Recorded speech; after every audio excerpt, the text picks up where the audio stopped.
Tanong ni Alex kay Mikey, masaya ka ba sa boobs ko? Nagustuhan mo ilong ko? Ikinaloka at ikinawindang ng ilang netizens ang pagsabak ni Lipa City Councilor Mikey Morada sa isang lie detector challenge. Nangyari ito sa YouTube vlog ni Nave Cortez at ComTV kung saan game na sinagot ng konsehal ang mga nakakalokang tanong ng kanyang misis na si Alex Gonzaga. Isa nga sa mga napag-usapan sa naturang vlog ay ang pagpaparetoke ni Alex na in-update niya kamakailan sa social media. Diretsa ang tanong ni Alex.sa kanyang husband, nagustuhan mo ba yung bagong ilong ko? Hindi, ang mabilis na sagot ni Mikey. Pero mabilis naman niyang nilinaw ang kanyang sagot. True, ang lumabas sa resulta ng lie detector. Maganda siya, pero hindi kailangan.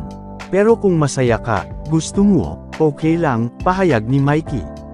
Hirit naman ni VK Alex, so patanggal mo na ngayon.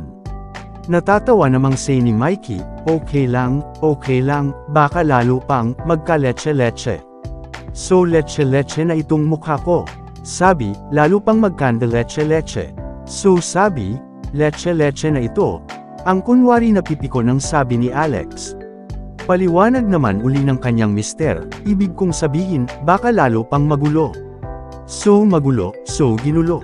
Nagpaayos pero sa tingin mo nag-ulo, hirit pa ni Alex. Na sinagot uli ni Mikey ng, maganda siya, pero hindi kailangan. Sumunod na tanong ni Alex kay Mikey, masaya ka ba sa boobs ko?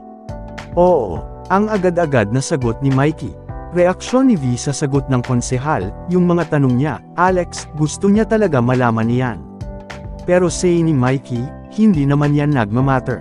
Truth, uli ang resulta ng lie detector na ibig sabihin, nagsasabi talaga ng totoo si Mikey tungkol sa boobs ng asawa. Bilang naman ni Alex kay Mikey, talaga. Sa iyo na ito. Sabay turo sa kanyang boobs.